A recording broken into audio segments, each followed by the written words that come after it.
Hello, everybody, and good afternoon, PCMA Capital Chapter. I am Anissa Ladd, your MC for today's virtual Spark event. Last year, our chapter revamped our annual reboot program and with a fresh new name, Spark. And it was rebranded to spark conversation, spark inspiration, and spark excitement amongst our members at our annual mid-year half-day program. Well, now Spark is a half-day quarterly program, and it's giving us more opportunities to connect, more opportunities to inspire, and more opportunities to learn together.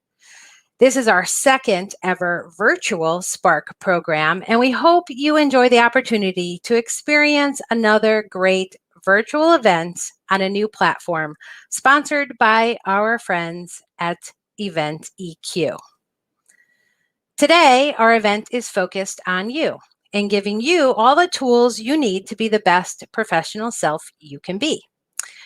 We will kick off today with an inspiring message from Bonnie St. John, who will teach us about resiliency through trying times. We will then have the opportunity to choose from 3 great sessions in 2 tracks of breakouts. Don't do it now because I'm talking, but for more information on those breakouts, you can check it out in our agenda.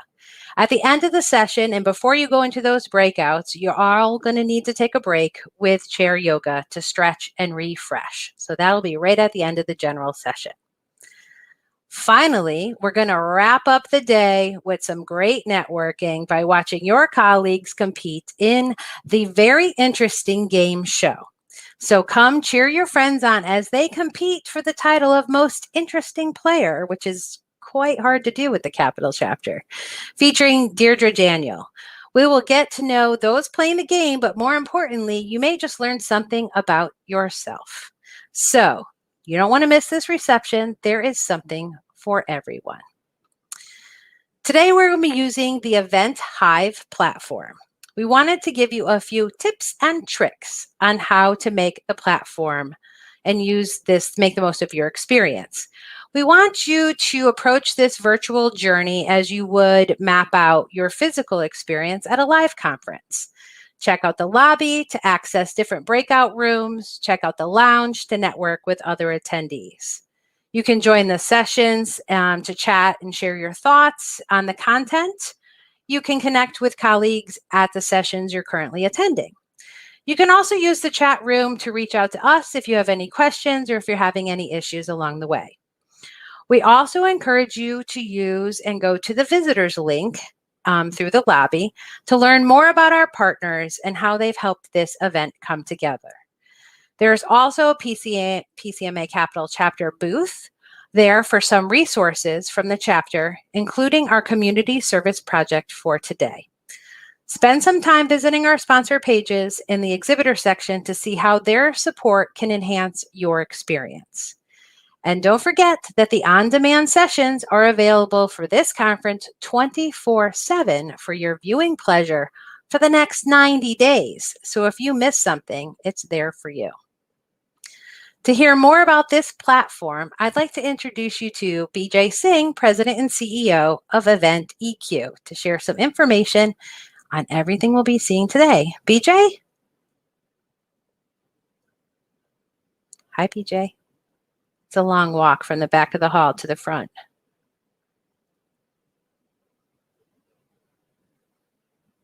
He's coming. There he is. Hi. Hello. Welcome to PCMA Spark 2020, being hosted on our Hive platform. Our firm, Event EQ, along with our parent company, ETP, is one of the largest providers of AV lighting, LED, and scenic services for the corporate association and concert touring markets. We provide these services for the ASAE annual meeting and expo, NatCon, and many others. Our virtual solutions include 100% remote streaming, hybrid streaming from any of our studios or a location of your choice. Finally, we offer our Hive platform that today's event is being hosted on. We hope you get a chance to experience some of what we have to offer in Hive. It is a comprehensive virtual event platform that allows you to create, market, and host and monetize your event. It includes the ability to pre-build event microsites and a comprehensive browser-based event experience with virtual spaces like lobbies, stages, exhibits, and networking areas, all of which can be completely customized with client and/or sponsor branding. Our white glove solution means that we do all of the work for you and have your show ready for virtual doors. We can execute an online event quicker than most other platforms. To learn more, come visit our booth or reach out to Rebecca Ramsey. Thank you. Thanks, BJ. I can attest to the fact that your white glove service and your ability to execute quickly is phenomenal. And so is Rebecca Ramsey. So thank you very much for your support of the PCMA chapter. Thank you. And we look forward to using the platform today. But now I'd like to turn it over to John Rubzamin, our chapter president, to share some news and updates from the Capital chapter. John? I did mention it's a long walk from the back of the hall to the front of the hall, didn't I? Sometimes takes a little while to go from the green room to the stage front. Can you see me? There you go. There you go. There's Welcome. John. Thank you so much, Anissa. Welcome, everyone, and thank you so much for joining us. I'm excited for today's fantastic program filled with tools to help you be your professional best. Before we get started, I ask all of you to keep the people impacted by Hurricane Laura in your thoughts. We are monitoring the impacts, and as resources to help in the recovery become available, we will share those with everyone via our website and communications in the coming days. As the storm moves across the country, if you are in its path, please be safe and heed all warnings. The PCMA Capital chapter continues to grow and innovate in its resources at this critical time. At the beginning of the year, we began a journey to innovate and enhance the member experience, promote collaboration, diversity, and inclusion by creating unmissable events. Now, 8 months into the year, our industry has been grappling with the pandemic and its multi-layered impacts on travel, meetings, and the economy.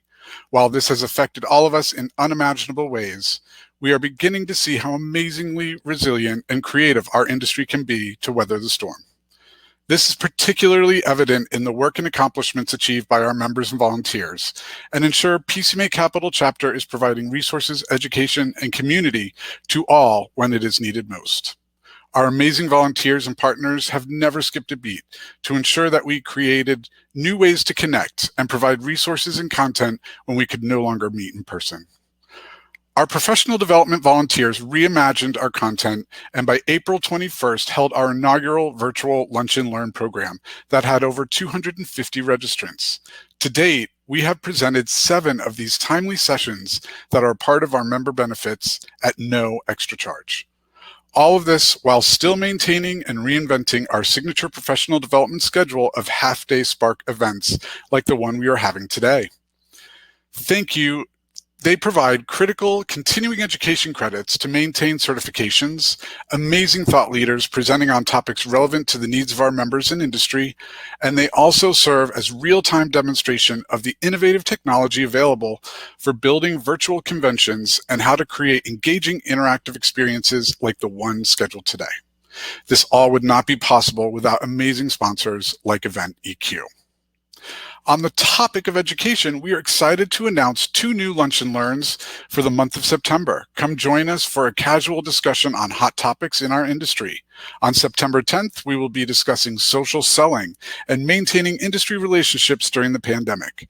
On September 22nd, we will learn about lessons learned over the past 6 months from virtual events. On top of that, PCMA will also be holding an evening silent auction on September 23rd, benefiting the foundation. Look out for more information on that event coming soon. I would also like to take a moment to recognize Melissa Pentacolis, our Star of the Quarter for Q2. Melissa has served on the Professional Development Committee for several years and served as our event champion for our virtual Spark event in June. Melissa's leadership was critical to the success of our chapter's very first virtual convention. Thank you, Melissa, for all your dedication to the chapter. On top of that, we'd also like to recognize our Thanks a Latte volunteers as well. These are volunteers who were nominated for the Star of the Quarter Award by their committee chairs. Thank you to Marilyn Achiuzuel and Shanae McFadden for your service and impact to the chapter. It's engaged members like you that help us create amazing experiences, and we truly appreciate it. Of course, we would not be having this program without the tireless work of our volunteers and Spark champions.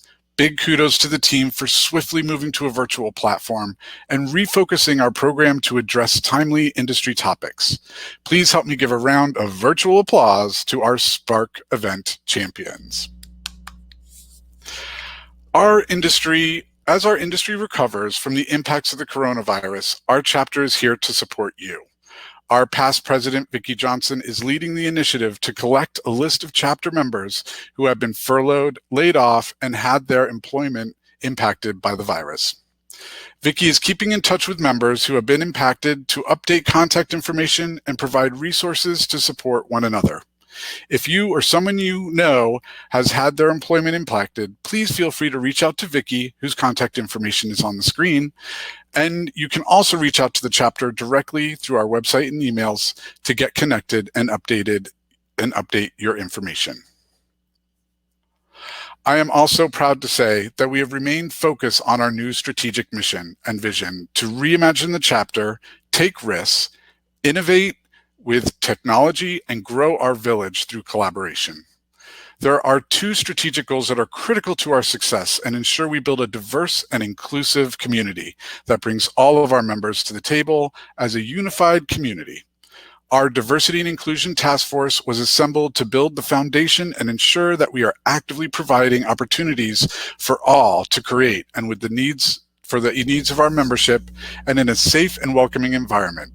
You can find our new diversity and inclusion mission statement and code of conduct at capital.pcma.org on our dedicated diversity and inclusion webpage, and check back as we'll be continuing to add resources, news, and best practices to address the needs of our members and our industry.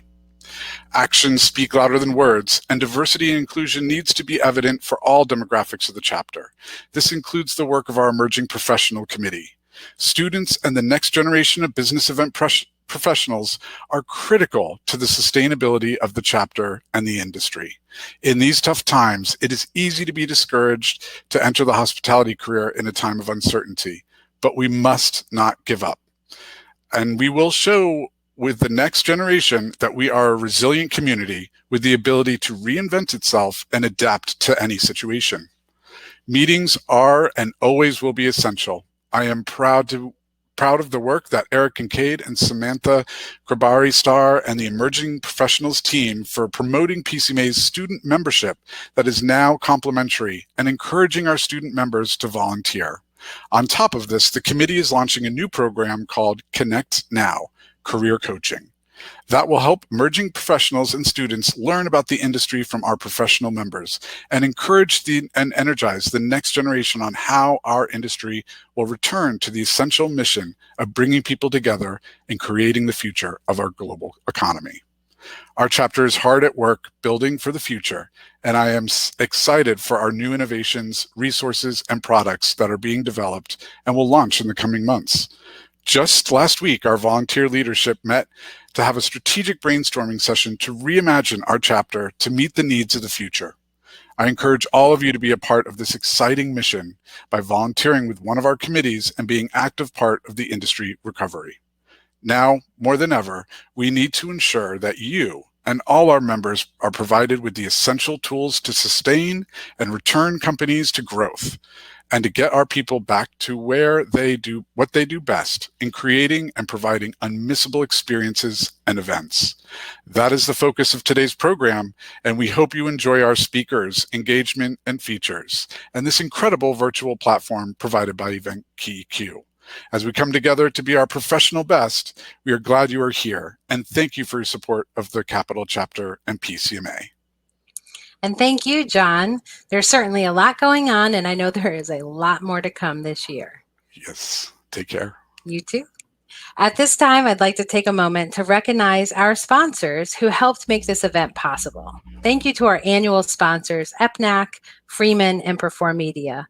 Your continued support truly make our world go round on a yearly basis. We would also like to thank our program sponsors. Our Uber partners are Event EQ and Washington Speakers Bureau. Without your support of the platform and the speakers, this program would not be possible. Our program sponsors are the Gaylord Palms Resort and Convention Center and Visit Detroit. Thank you for your support, and if you are an attendee, we ask that you visit our exhibitor listing to find out more information on these sponsors and to enhance your experience today. I'd also like to thank our chair yoga sponsors, Visit Phoenix and Experience Scottsdale. Without you, we would not get the awesome break coming up later with a little bit of stretch and relaxation that we're all going to need. Thank you all for supporting the PCMA Capital Chapter. We also have a community service project happening today, Art with a Heart. They're looking to pack 3,500 art packs to send to children so they can virtually do art classes. Let's hear more from Summer Claypool with Art with a Heart. Summer will be here. Again, that hallway is long. There she comes. I hear her. She's there. I promise. Summer? Can you hear me now?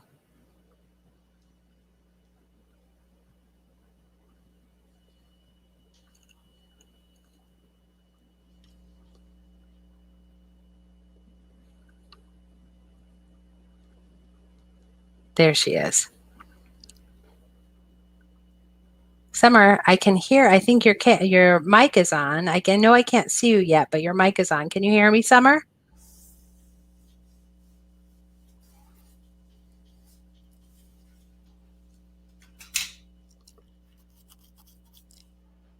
Hi, Summer.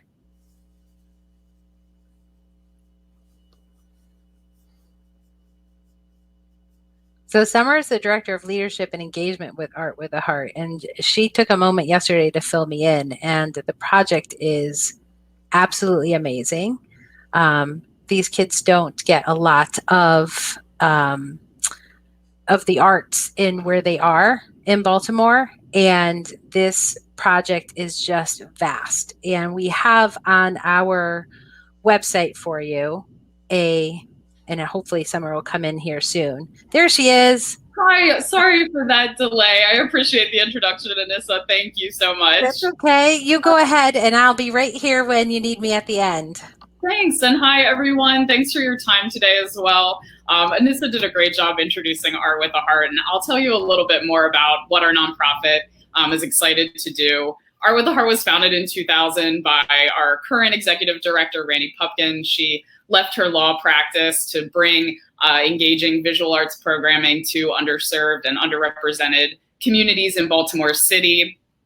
You can see here, we are a visual arts organization, so I'm going to be clicking through a lot of photos so you can see smiling faces, the beautiful artwork that we are privileged enough to create.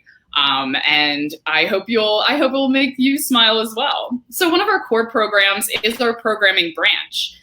We provide engaging visual arts programs and classes in schools, group homes, shelters, community recreation centers, senior homes and hospitals. Of course, after the COVID epidemic hit, our branch transitioned into providing the take-home art boxes that Anissa was describing. To date, we've created 500 boxes since March. We're working on 750 more art boxes currently, and then the 3,500 art boxes that will start off our school year in September to go back to school with our students.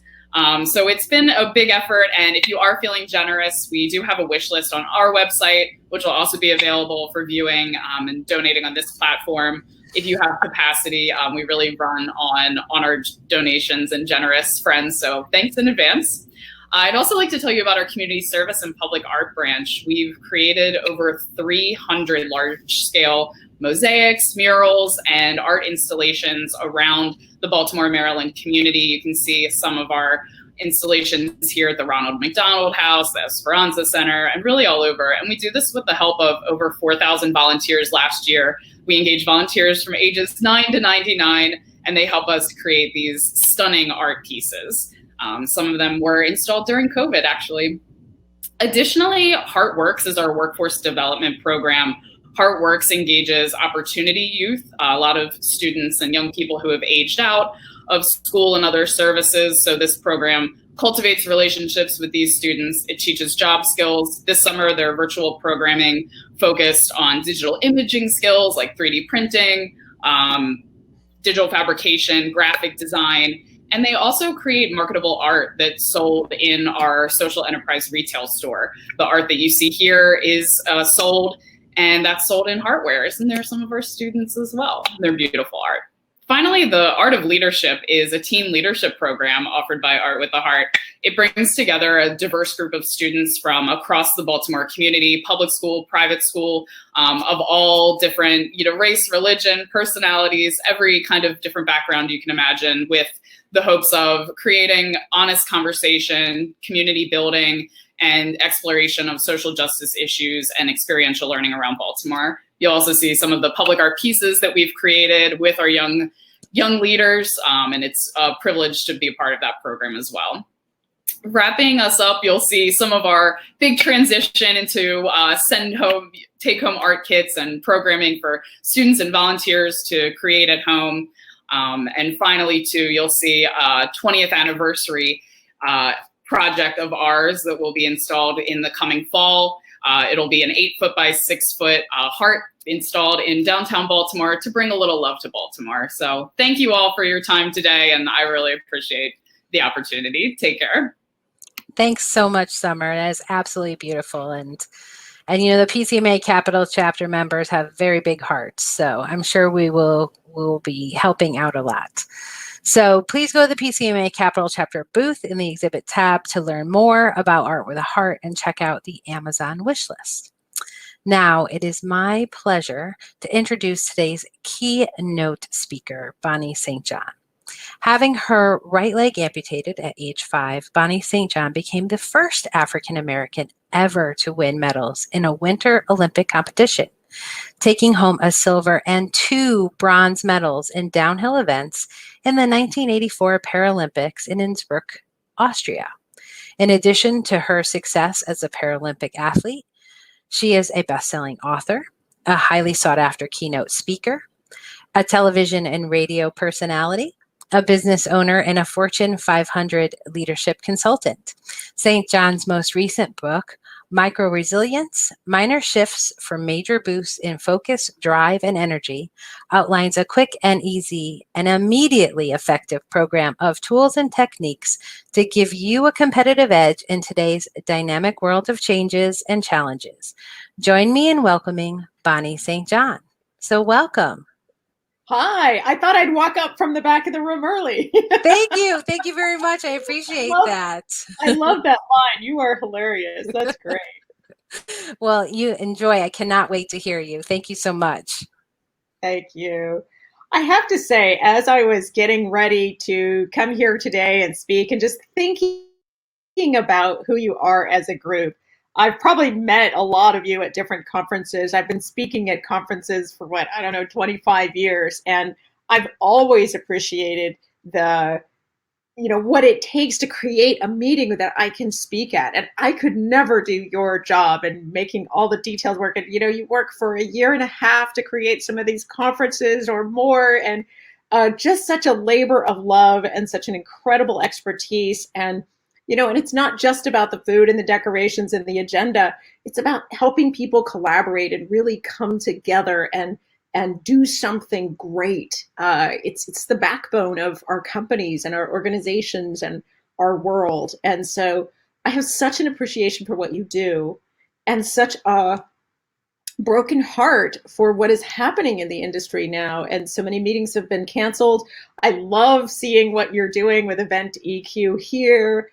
And I have been speaking at more virtual meetings now. It's like there was a lull, there was a lot of cancellations and a lull, and there's more companies coming back and saying, we've got to do a meeting, let's make this work. And for the vendors and suppliers too, it's really challenging. If you're a hotel or, supplying food, it's, virtual meetings are not going to cut it for you. So I just have such a heart for this industry and such a heart for the people in this room. And, I've heard some of your stories. I know some of your organizations. And just thank you for letting me come, and want to give you some energy and some wind beneath your wings to keep you going in these challenging times, because we need you now more than ever, because everybody else is going through a lot of change too. And it's your ability to help people collaborate despite the obstacles that is going to be a key part in getting us all through this and getting us to a better place, because leadership matters, and you facilitate leadership, teamwork, collaboration, and we can't get to a better place without that. So just want to say I really appreciate who you are, and God bless you, and thank you for your service, and keep going. What is it? There's Winston Churchill says, when you're going through hell, keep going. Don't stop. I just wanted to start with a story about going to the Olympics, or the Paralympics, as we call it, for the physically disabled, physically challenged. You can see in the picture, I have one leg. My leg was amputated when I was 5 years old. I had a birth defect that stunted the growth in my leg, and started skiing, and it's a crazy story. One-legged black girl starts skiing. I grew up in San Diego where there's no snow. My family had no money. My mom was a single mom. She was a school teacher with 3 kids.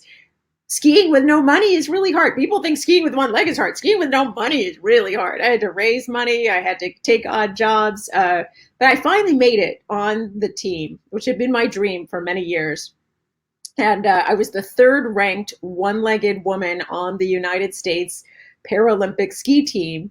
And that was good because they only took 3 one-legged women. So I just barely made it onto the team. I was so happy to have my team jacket, my ticket to Innsbruck, Austria. And but nobody expected me to beat my teammates, never mind anybody else in the world. When we got to Innsbruck, Austria, it was amazing because I had trained hard over the summer. I had trained with 2-legged skiers. I did say that right. I had trained hard over the summer. I was on a glacier training. So really trying to raise the bar. Funny story, my mother came with me to the Paralympics, and you may not believe this, but it was the first time she actually saw me in a ski race. So if you live in San Diego, there's no ski areas close by, right? And she was a single mom. She was working hard all the time. She couldn't just pick up in the winter and follow me around to ski races. So she, when I made it to the Olympics, she took time off and came to Austria with me. And that was the first time she actually got to see me in a ski race. So, my mom is also the kind of person who would have said, she would see a jogger going down the street and say, can't they do something constructive? She really didn't get it about sports. She was not a huge sports fan. She was an education fan, and she thought, why is she taking time off from college to be a ski bum? But here she was at the Paralympics, and seeing all the hoopla, all the flags, over 100 countries represented. The slalom race was first. I came down the slalom race, and that's the tight poles. You're hitting the red and the blue bamboo poles. And I get to where I can see the finish line. And, I came down the first run, and when they posted the times, my time was in first place. In the second run, I got all the way to where I could see the finish line, and I slipped on some ice. So after the first run, I was in first place. For the whole world, I had exceeded expectations. Nobody expected me to beat my teammates, but here I was in first place. My mother went berserk. My brother actually rolled her in the snow to cool her off. But then in the second run, I fell. So I had been hearing that other women were falling in the race too, and I was thinking, I just have to ski well. I don't even have to do the best in my life, but I fell too. So I was in first place after the first run. In the second run, I fell, and I thought it was over. I thought I was out, and I couldn't possibly win a medal. But what happened was I got up and got over the finish line, and when the dust cleared, it turned out I was still in third place. So I won a medal. I got to stand on the winner's podium, have the U.S. flag waving behind me, my mother sobbing in the snow. But it wouldn't have happened if I hadn't gotten up and finished, even when I thought I was losing, even when I didn't think I was doing very well. I thought about it later, and I realized the woman who won the gold in that race, I had beaten her in the first run. I was the better skier when nothing went wrong. And in the second run, you might think, well, she didn't fall. I fell, she fell, so she went. That wasn't the case. What happened is she also fell and got back up. So how did she beat me? If I was the better skier when nothing went wrong, she beat me just by getting up faster. We both fell, she got up faster and won the gold.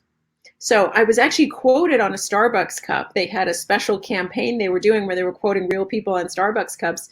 And they quoted me saying, I was ahead in the slalom, but in the second run, everyone fell in a dangerous spot. I was beaten by a woman who got up faster than I did.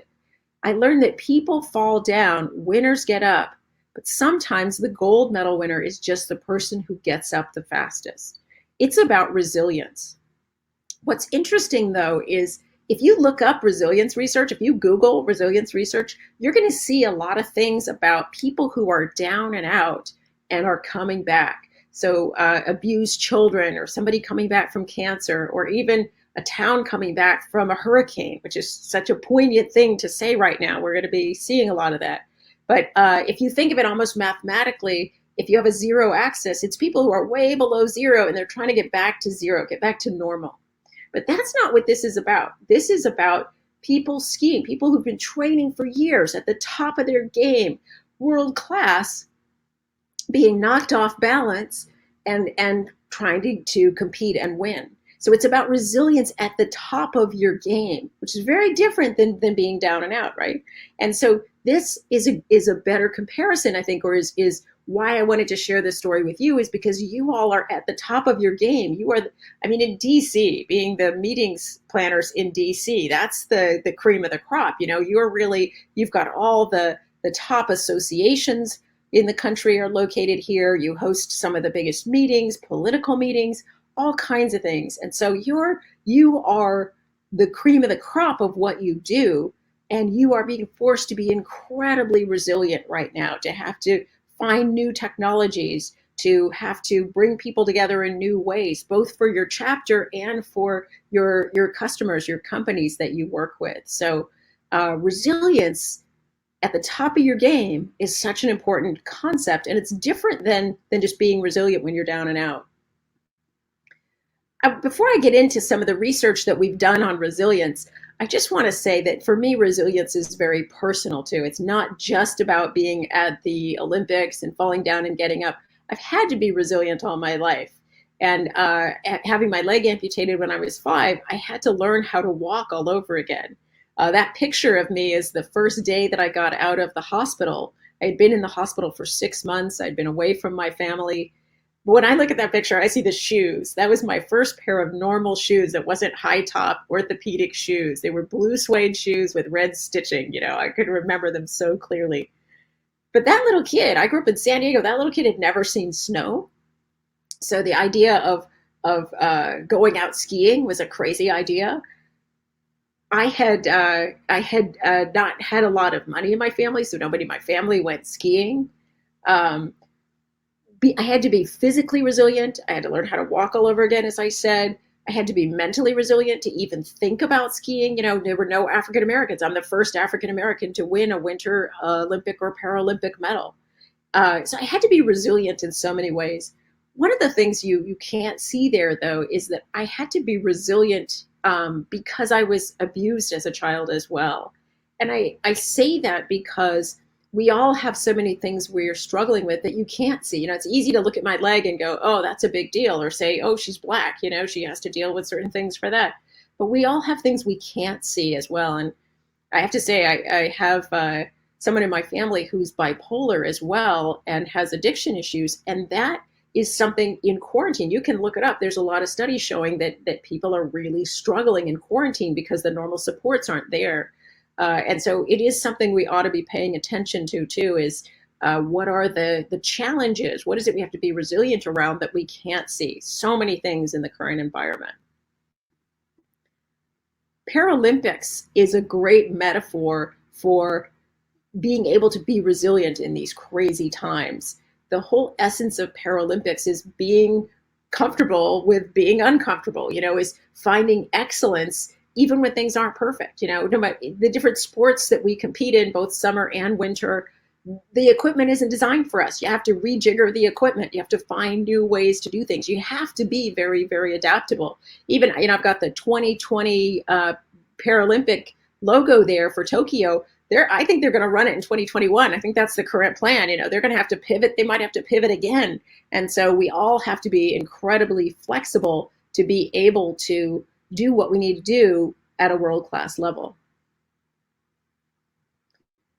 The research that I did on resilience was incredible, and I've been working with companies since 2011 on this research. We finally published the book in 2018, and that was great because we'd been doing so much work that we'd kind of taken it to version 3.4 before we actually published it. And I'm really glad we did that. It's been translated into Japanese and Chinese. The orange version in the middle is the translation into English. I always think that's funny because it's from English to English, but it's to England. So they changed the S's to Z's and, some of the words. And that orange version is what went to India. There was a special printing in India and Australia, New Zealand. And I say that because I think it's important to think about how universal this problem is, that people are struggling with resilience all over the world. We did a book tour in Japan, and they have a word, karoshi, which is working yourself to death. And in Japan, they mean that literally. They really can work themselves right into the ground.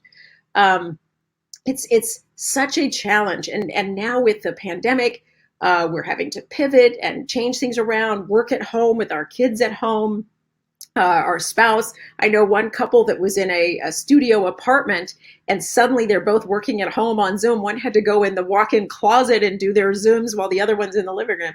And, it's just crazy times. We've always had to be more and more resilient, but even now more than ever. And I say a culture of resilience because for me, I grew up driving myself until I dropped and just pushing myself to the limits. And that's what I always did. But what I've learned with all the research we've done and the companies we've worked with on resilience, that it's not just about pushing yourself until you drop. When you tap into the research and the science behind resilience, it is a different way to do things. And so they say you write books about things you need to learn yourself. Is for me, I had to learn a new way to do it. And it's not about pulling the throttle back. It's not about slowing down. It's about being able to sustain your high performance a lot longer. Drive yourself until you drop isn't even enough anymore. We want more from people than that. And so how do you give people the supports to be able to do that? So wait, let me go back here. I want to share one idea with you. If you get nothing else out of this, and I know we're going to try to cover a lot in a little bit of time. If you get nothing else, you can take this idea and run with it. So when we were doing the research to think about resilience, and I had to have a lot of resilience in my life, but then I started really researching it and looking for what do we know scientifically? What do we evidence-based know that we can say about resilience? And this one piece of research jumped out at me. It was about why certain tennis players are the most consistently winningest tennis players. And this researcher was looking at, all the top people on the tennis circuit. And he was looking at videos and analyzing them and trying to understand it. And he actually never published this research. He talks about it a little bit, but he never published it. So I had to go and interview him.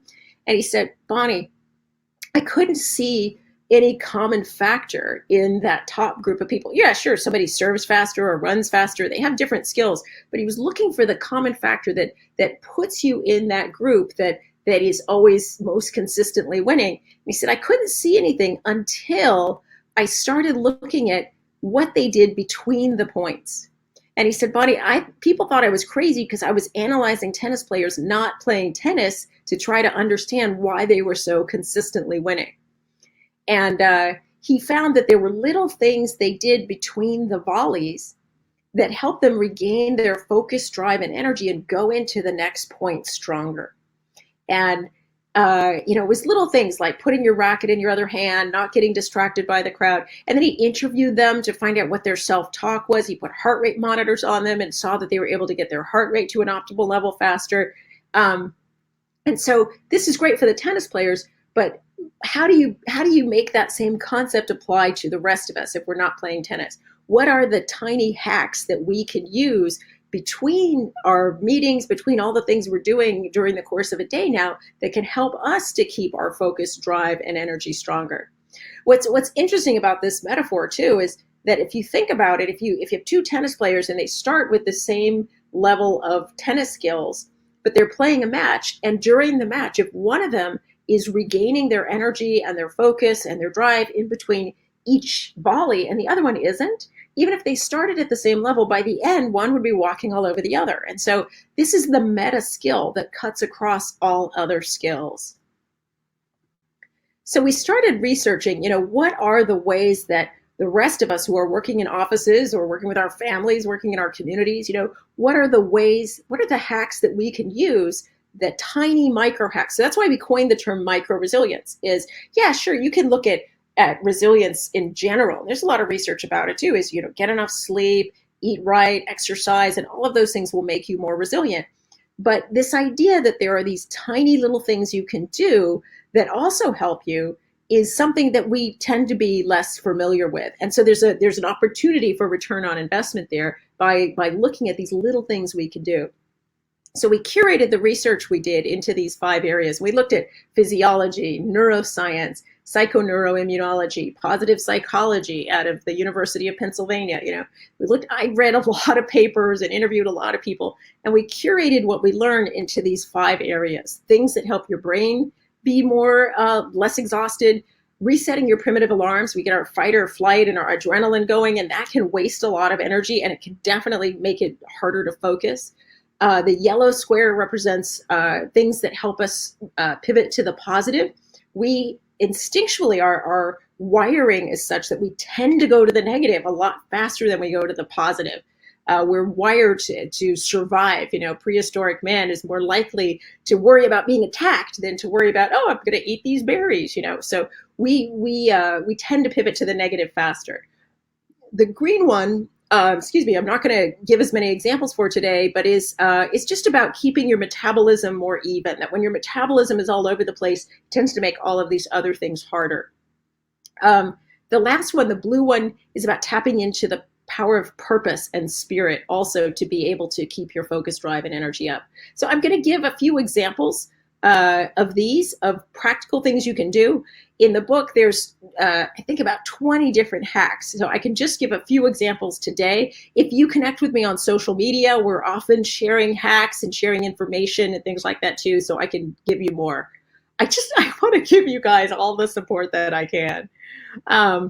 So it's so challenging right now. We've got the pandemic, the Black Lives Matter, the hurricane coming to hit Texas and Louisiana, working from home, as we talked about, all the different things that are going on. And so the amygdala in our brain, there's actually 2 almond-shaped glands there that secrete the hormones. It's like pulling a fire alarm, is that we get, we go into a state of panic and we get hormones being released.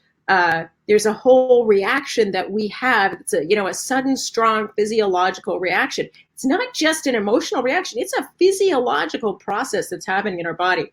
I live in the country. And so if you're driving along, if a deer jumps in front of your car, you have a reaction. Before I can even think through, I put on the brakes or I swerve, and I avoid the deer. I've avoided a lot of deer. That's exactly what an amygdala hijack is meant for, right? To avoid danger. But in office settings, in work settings, in team building settings, we can have these kinds of things trigger us. Things like not being treated with respect, things like sudden change and uncertainty. Uncertainty is very exhausting for our brains as well. But not being invited to a meeting that you think you should have been invited to can trigger this kind of reaction. It actually, in the studies, they say the blood flow in your brain, if you're not invited to a meeting, is the same as if you thought you were starving to death. So we have these primitive reactions that happen even to modern day situations. And you can see that it makes your blood pressure increase, your vision narrow, your muscles tense, your breathing gets more shallow. So it's exhausting. And it also causes us to make more mistakes and to not use our most mature, sophisticated way of addressing problems. When I'm interviewing people about this, often what people say is, I just wasn't myself, And it's true, because it's like this primitive caveman takes over and does stuff. Remember those ads for Snickers, and they show, when you're hungry, you're just not you. That's, when you get this amygdala hijack, you're just not you. And so learning to recognize it, and how do you mitigate when that's happening? What do you do? So really simple technique. I'm just going to give you this one quick hack for this, is labeling your feelings. So Matt Lieberman out of UCLA, and I've interviewed him as well, did a lot of work with looking at brain scans and how people get hijacked like this. And it's really simple. If you can put words on what you're feeling, it helps diminish this reaction and like put you back in the driver's seat. And it kind of makes sense, actually, that if you can use your left brain, you can kind of separate yourself. So like you can get swept away with an emotion, whether it's fear or anger or a sense of betrayal, you can get swept away with it. But if you can stand back, figuratively and even silently, not even out loud, put words on what you're feeling, then you're stepping back into your logical mind and separating yourself from this undertow of emotion, which may not be helpful in the situation. Sometimes it could be, but in a situation where it's not, you want to be able to regain control. So how can you practically use that? Things you can do as a team, and you can do this with your team who lives in the house with you, or you can do this with your virtual team if they're far away now. But thinking about sharing this idea of using words to help pull you back into the driver's seat. So if you see somebody else getting triggered, getting hijacked, you can ask them and say, hey, put your feeling into words. Tell me what you're feeling. Also keep in mind, one psychologist told me this, is that if somebody is starting to get that physiological reaction, that the hormones are flowing and things are going, you can't expect them to just turn on a dime. So even when you're asking them to put things into words, give time. I think of it almost like a runaway train. You got to put the brakes on the train. It takes a while. It doesn't just stop immediately. This psychologist told me it can even take longer for men to de-escalate than women. And I think it's because on average, they're bigger. And so it takes longer to sort of clean out the hormones in your vessels. And if you think about yourself too, go for a walk or, do something to help kind of get it through your body and get to a better place. So you can, if you share this concept with your team, then you can use it to help each other. Somebody can notice when you're hijacked. You can notice when they're hijacked. You could practice labeling what you're feeling during the course of a day, because often we are rushing so much or we're living in our head that we don't think about these things. And so just practicing once a day, doing it. So when you're not under pressure, how can I make sure that I'm labeling what I'm feeling and make it a habit, and just you're constantly putting yourself in the driver's seat. I put as the advanced thing down here is choosing a different response. So when you're labeling, you're sort of noticing what you're feeling and you're seeing it. And so if you can take a step back and see it, you can also choose a different response, and so you can say, instead of feeling betrayed, I'm going to feel forgiving, or instead of feeling angry, I'm going to feel empowered, so we can sort of step into a different emotion if we let ourselves be in the driver's seat. So that's a quick and dirty thing that we could do to help ourselves. There's other physiological ways to shift that hijack too. As simple as smells and sounds can help us do that. And I think it's because it triggers the amygdala. It's the amygdala that got triggered, and we can re-trigger it a different way. So there's other things we can look at there too. Purpose. I wanted to touch on purpose because it's so important in this group. I know you have such a strong sense of purpose, and the work you do, it's almost like healing work. I think of like doctors or even religious figures, pastors and things, is that you're doing such incredible work with groups of people and their energy and pulling them together. So purpose, I know, is so important for this group and why you get together. This is a picture of a diner where I worked when I was training for the Paralympics. As I said, I grew up in San Diego. I had to move far away from home in order to train. And I got a job in this diner, to help pay my bills. Somebody gave me a free place to live in a condo that they had, and I was walking to this diner every day to work. And it was about a mile. I didn't have a car. I had to walk about a mile and then be on my feet for 8 hours. I worked the breakfast and lunch shift. So I was flinging hash browns and omelets for construction workers and truckers. And I only have one leg. So walking a mile, standing on my feet for 8 hours, and then walking a mile back, my leg was getting really sore. By the second or third day, I'm staggering in, and the owner of the diner says, "Bonnie, do you want me to pick you up on my way? Would that help?" I'm like, "Yes." Why does a one-legged woman walk miles and stand for hours? Is it because I love truckers and construction workers? Well, I do. But it was because I had such a strong sense of purpose. I wanted to make it on the Paralympic team. I wanted to prove what I could do. And that helped me be stronger despite how hard it was. You have such a strong purpose, and I know it helps you, but you can also get really burnt out. So this hack I want to give you is what we call touchstone. It's having a touchstone that can strengthen you and remind you of your purpose. This is my friend Sylvia Matthews Burwell, and I knew her when we were studying at Oxford together. We were Rhodes Scholars at Oxford together, and later she went on to be head of Health and Human Services. Many of you may know, she's here in DC, and then now is president of American University. But when she was one of the top figures at the Gates Foundation, I thought, wow, that must be a great job. You get $1 billion to give away. You must be popular, it must be fun. But it actually can be very, very hard and very draining. So, for example, if you had a health crisis in Africa that went across 6 countries, now we have a health crisis in Africa going across every country. But she said, I was interviewing her, and she was talking about this situation where she had a health crisis across 6 countries, and you had to get the leaders of the countries to coordinate, and a lot of them were dictators, and egomaniacs, and you have expensive pharmaceutical products, and you're trying to bargain with them for prices. You had warlords on the ground that would stop delivery, so you had all these complex things to deal with.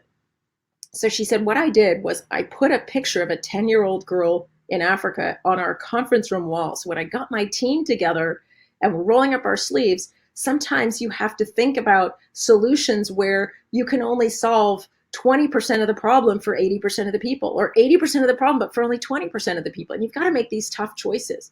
And she said, I put that picture on the wall so that sometimes I could use it as a touchstone for people to get perspective and to say, remind people of our values. Why are we really doing what we're doing? She said, sometimes I would say to people, how would you explain that to the boss? And point to the picture of the girl and say, she's the boss. And just having to put it into words, sometimes that might make you change your mind. It doesn't make the problems go away, doesn't change the reality of the dynamics, but it helps you ground you in your values and bring you back to your values as you're thinking about tough choices. So again, a team building aspect of that you could use is take a picture, a word, or a phrase that reminds you of your purpose, that reminds your team of your purpose. You can put it on a water bottle. I found this one for you. It says, be the change you want to see in the world. You can have a team coffee chat and, talk about your purpose and remind people of their purpose. I have a team screensaver here, pictures of your capital chapter PCMA folks your friends, and some of the outings you used to be able to have in the real world. Could be, having that as a screensaver, just having things that pull you back to your sense of purpose and why you do what you do and remind you of that are so powerful. I had a nurse leader who said she struggled with being a nurse leader. So instead of being with the patients all the time, she's with the paperwork and the HIPAA laws and the committee meetings, and she's like, it's so draining.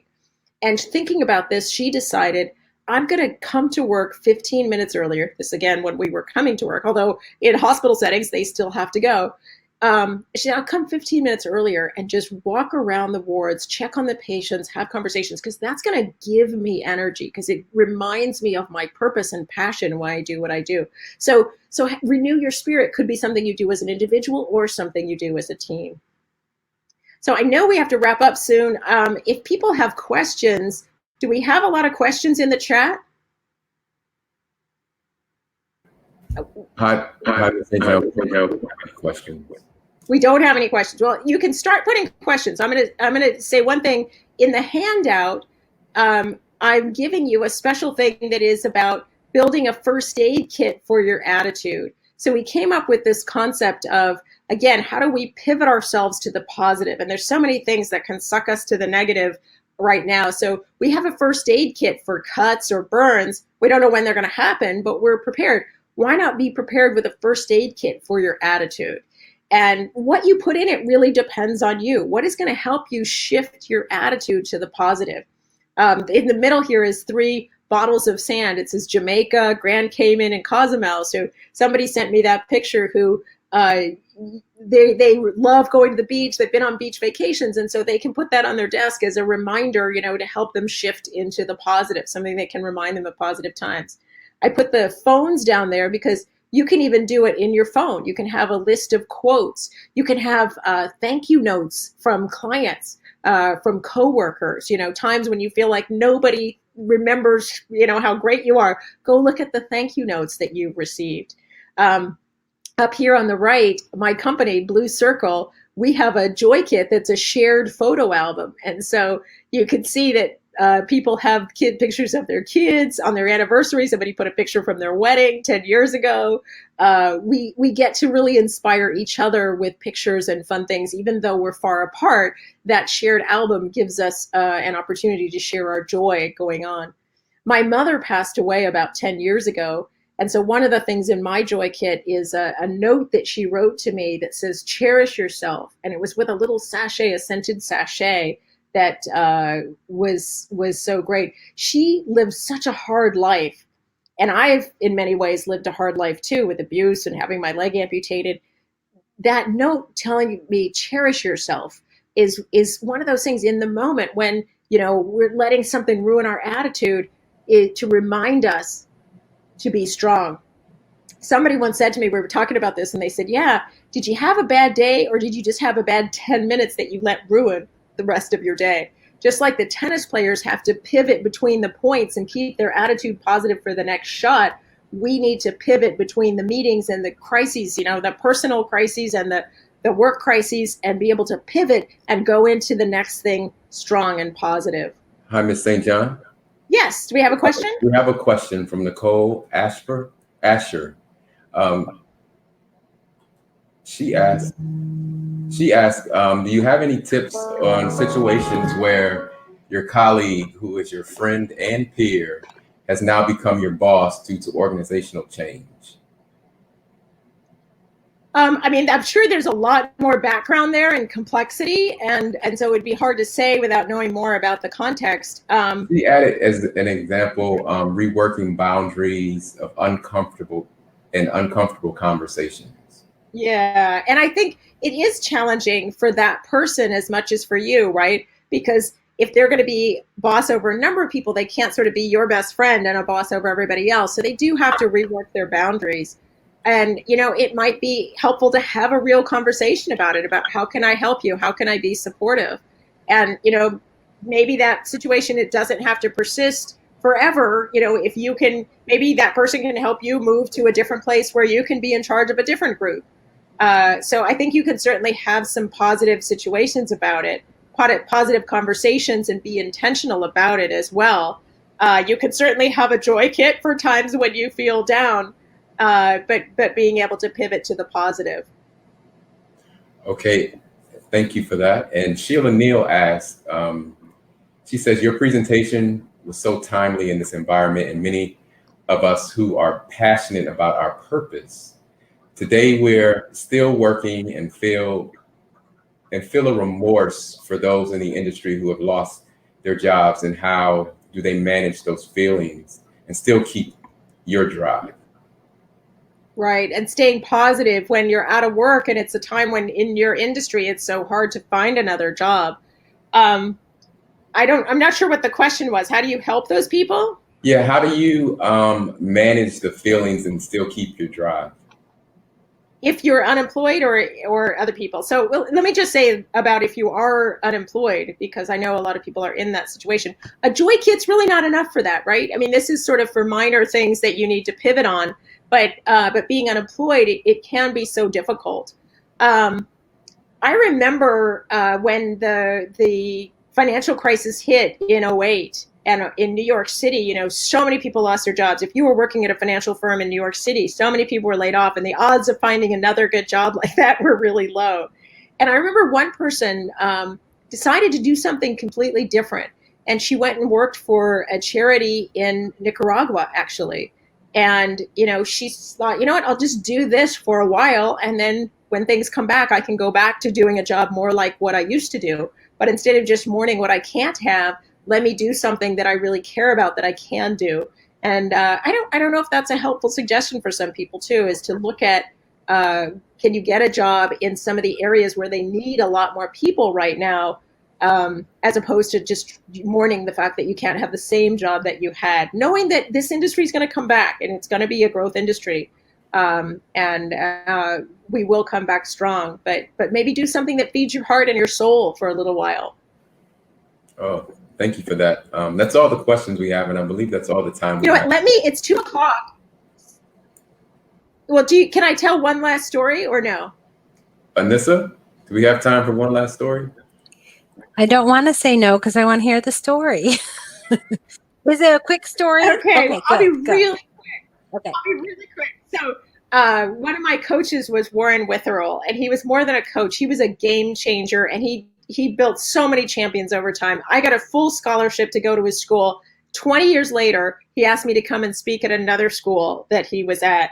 And I got to talk to him 20 years later, and it's a different conversation. When I was 17, it was, how do I wax my skis? 20 years later, it was, how did you build so many champions? What matters? And we had a long and rich conversation for hours. And, that matters to me, is how do we build leaders? How do we strengthen people? But I'll just give you the quick takeaway from that conversation. As he said, I created communities of champions. You can only push one person so far, but when you have communities of people sharing best practices, cheering for each other's successes, picking each other up when they fall down, everybody goes further. And literally, he changed the way we competed in skiing in North America. North Americans never used to be able to keep up with the Europeans.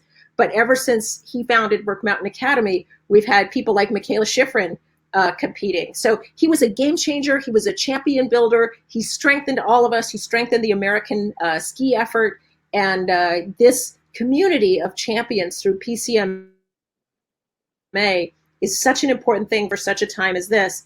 And so I hope you will not only draw on the wisdom and the resources here, and there are many, I've seen that, but also using the resilience techniques that I'm sharing with you, with your family and with your coworkers, creating your own communities of champions, because you will get stronger at it doing it together. That's my story. Well, that's an awesome story and so inspiring and so timely, and we can't thank you enough. I can tell you that the public chat room was just going berserk with as many claps and inspiration that they received from your talk. So thank you so much for joining us today, and thank you for your time. And they really loved that you really spoke to us. And so we really appreciate your time, Bonnie. Thank you. I am so grateful for everything meeting planners have done for me over the years, and I hope you can take away some strength and some knowledge from this as well. I know I did, so I'm sure everyone did as well. So thank you so much. And thanks again to Washington Speakers Bureau for helping to bring us Bonnie today. And we are moving right into. Don't forget to download the handout. When you click, yes. You can click there and download that. And if the link in the handout doesn't work for you, email me and I can give you another link. Perfect. We will do that. Okay, great. Thank you, Bonnie. Thank you. And now it's time to give away some money. So money. Let's do some trivia, Carson. All right. Thank you, Anissa. The theme is August. So I'm going to turn it over to you. All right. Thank you so much. And good afternoon, everyone. We have 3 gift cards for the taking today. So please use the chat box to type in your responses. And the first correct answer wins. And remember, no Googling. So our first trivia question is, for whom is August named after? And this should be very easy for our history buffs. And could you just do the Jeopardy theme right now? Come on. Do do do do do do do do do do do Do do do do do do do. Let's see here. Let's see. I am. And for the month of August, for our history buffs, let's just say there are roots in the continent of Europe. There's got to be someone who knows this answer. Oh, and here we have a winner. I think Leah gave us our winner here. So for our $25 Amazon gift card on behalf of the Capital Chapter, congratulations to Michael Cubbage. Way to go, Michael. Our winner. Way to go. And Augustus Caesar, the first emperor of Rome from 27 BC to 14 AD, is whom the month of August is named after. So our second question is, at one time, August was named as Sextilis. What does this word mean? Do, do, do, do, do, do, do, do. Very good, Carson. Do, do, do, do. Hey, Carson, would you like to know some trivia about me? Yeah, give me some trivia about you, Anissa. I was on a bar trivia team for 3 years. Really? Yeah, our name was I Must Ask You a Question. And we didn't win a whole lot of tournaments. Okay, and our winner is for our $25 Amazon gift card on behalf of the Capital Chapter is Bonnie St. John. Way to go, Bonnie. That's no surprising. Your intelligence is on full display during your presentation. So the answer is sixth. All right. So now for our grand prize. The person to answer this question with the correct answer will win a $100 gift card courtesy of Kim Allison from the Georgia World Congress Center Authority. So let's go. August was made longer by adding a day from another month. Which month was that taken from?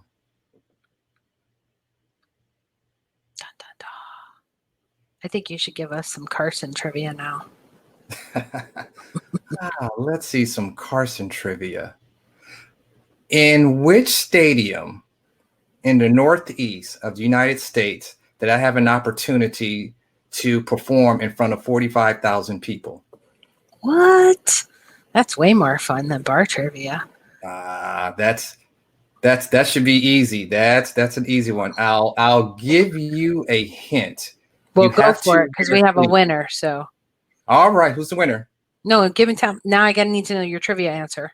Okay, so that was the Penn Relays, which is the largest relay festival in the world, and I ran there through high school as well as college. And on one of the years, they had 45,000 people in attendance, not to see me, but to see Michael Johnson and Carl Lewis. Nice. All right.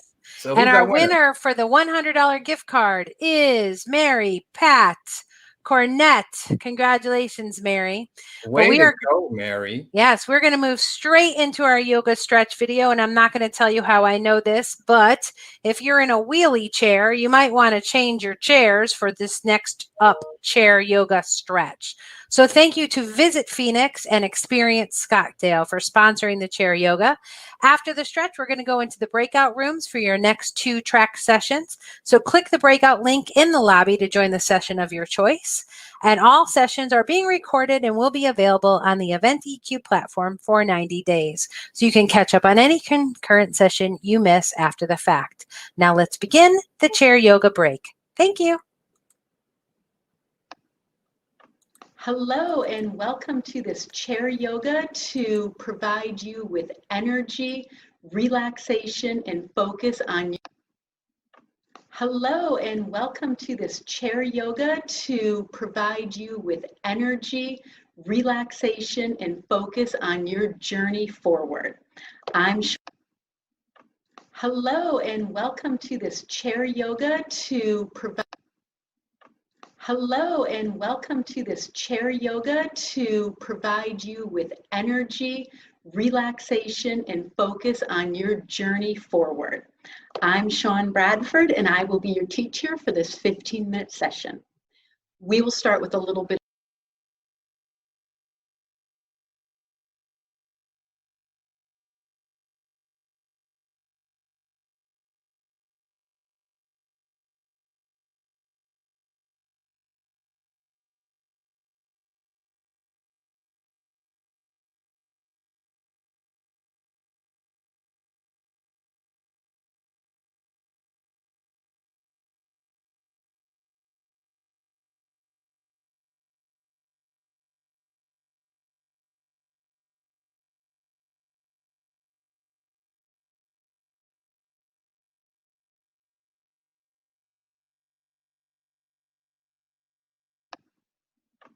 Hello and welcome to this chair yoga to provide you with energy, relaxation, and focus on your journey forward. I'm Shawn Bradford and I will be your teacher for this 15-minute session. We will start with a little bit of breath work to focus, and then we'll do some movement for energy, and then we'll conclude with a nice meditation for relaxation. To begin, make sure both feet are planted firmly in the ground, and we'll start with this breath for focus and energy. You'll inhale through your nose to the count of 3, pause, and then purse your lips like you're blowing out your birthday candle like this, and that'll be to the count of 5. It's that long, slow exhale that creates the focus and the calm. Let's take 3 rounds together to start. Here we go. Close your eyes if you wish. Inhale for 3, 2, 1. Now purse your lips like you're blowing out your candle for 5, 4, 3, 2, 1. Again, inhale through your nose for 3, 2, 1. Hold the breath as you purse your lips. Slow exhale out your lips for 5, 4, 3, 2, 1. Last time, inhale through your nose for 3, 2, 1. Purse your lips. Slow, controlled exhale for 5, 4, 3, 2, 1. Now close your eyes for a moment if they aren't already closed and just feel how you feel. Today we'll use the power statement, I am energized. So repeat to yourself, I am energized. Big breath in, big breath out. Again, that breath with the long exhale is perfect to bring yourself back to calm. Let's begin with the neck. Look over the right shoulder and relax your shoulders away from your ears, breathing in, breathing out. Come through center. Look over the opposite shoulder. Good job. Breathe in, breathe out. Beautiful. Back through center, very gently tuck chin to chest to open up the back of the neck. Keep your spine tall and your shoulders relaxed. Breathe in, breathe out. Hands behind your head. Cradle your head in your hands, protecting your neck, opening your heart. This is a beautiful counter movement to open the heart, especially if you've been texting or typing. Breathe in, breathe out. Nice work.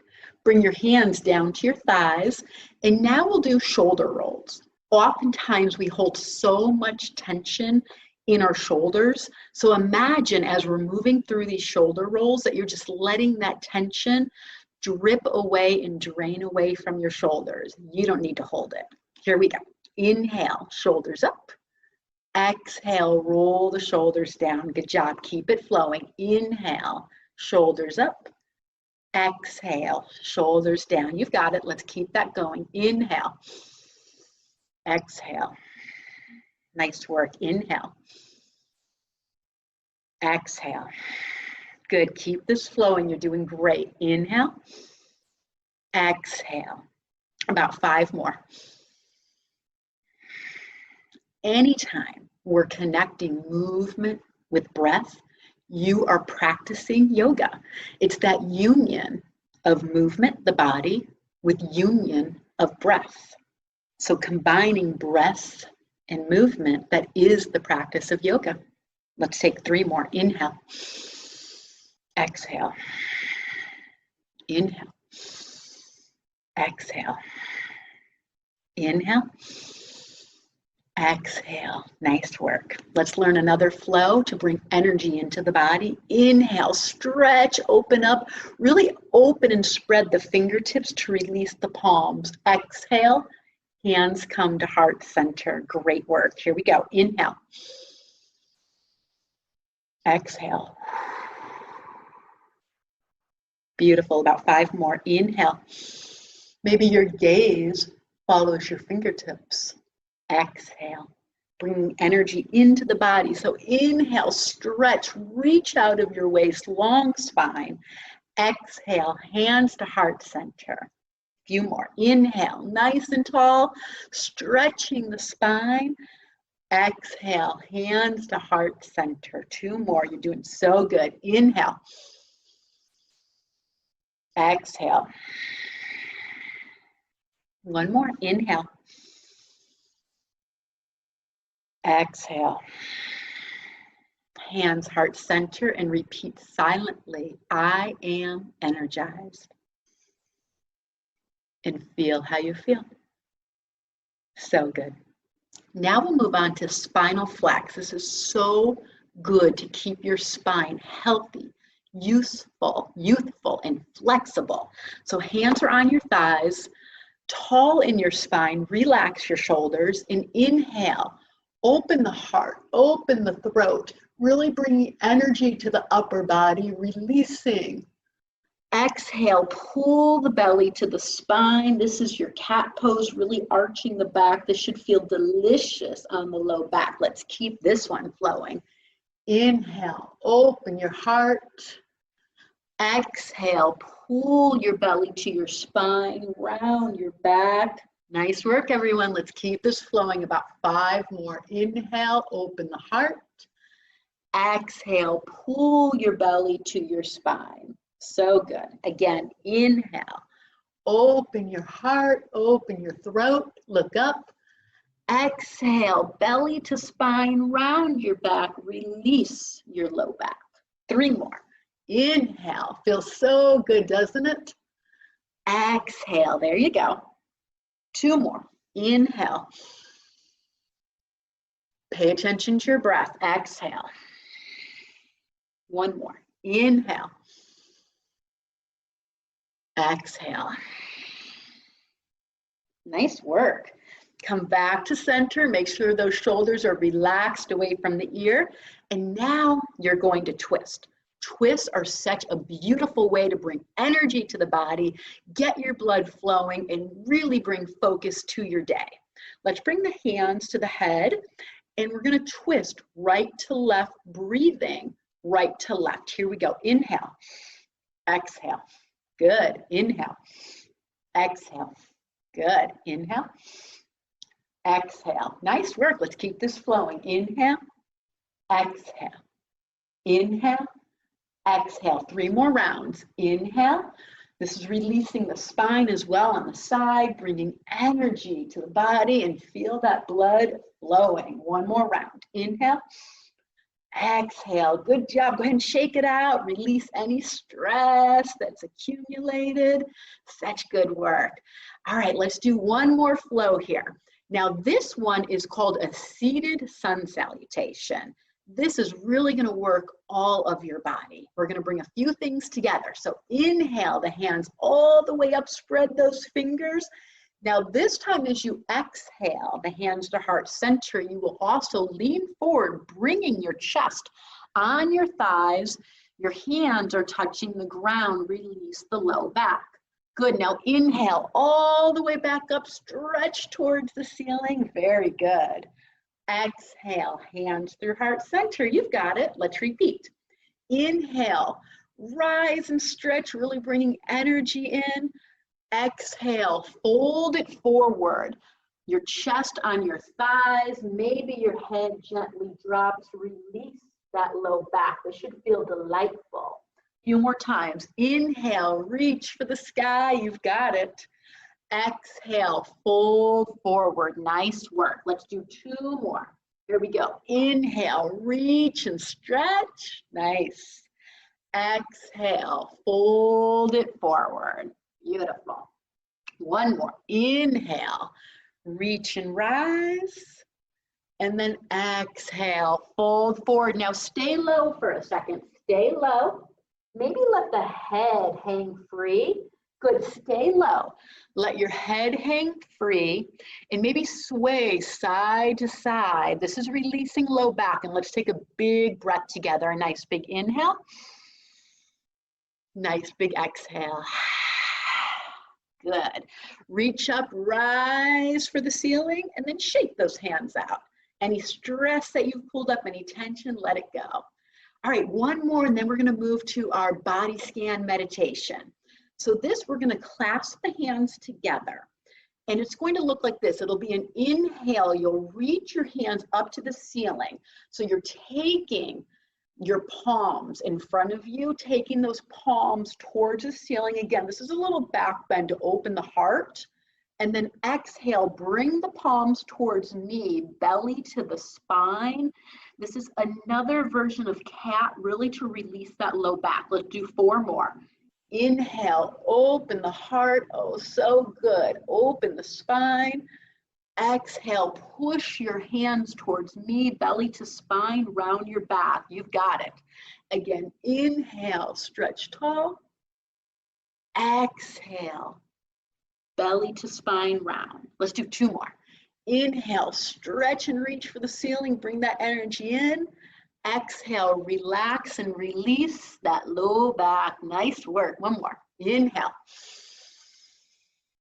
Exhale, say it with me. I am energized. Good job. All right, shake it out.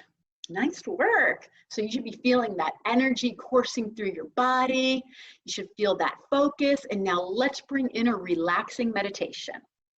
So simple, but so effective. I am going to say a part of your body. You'll bring all of your attention there. Your attention alone will bring relaxation to that body part. If your mind is pretty active, repeat the body part silently after me. Here we go. Close your eyes. Sit up tall. Soles of the feet flat in the ground. And now bring all of your awareness to the soles of your feet. Now to both knees. And now to both hips. Bring all of your awareness to your belly. And now bring all of your attention to your chest. Allow your attention to spread down both shoulders, both arms, both palms of your hands, and then to all 10 fingers. Now bring awareness back up to the center of your throat. And now to your whole face. Feel your whole face, your eyes, your jaw, release of any expression. Whole face, relax. Now bring your attention to the back of your head. Now to both shoulder blades. And then to your whole spine. Bring your attention to each vertebrae in your whole spine. Now bring attention to your low back, to your glutes,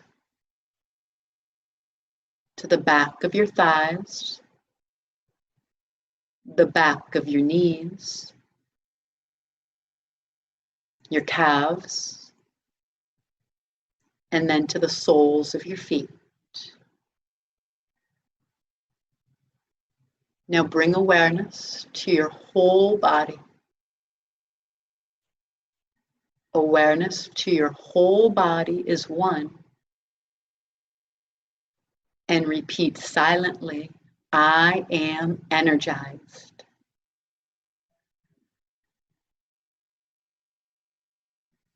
Take a big breath in. And a big breath out. Inhale, stretch and reach your hands up. Give them a little shake. Notice how you feel. Bring your hands heart center. I thank you so very much for joining in this chair yoga. I hope the rest of your day is energizing, full of focus, and beautiful things. Namaste, and thank you.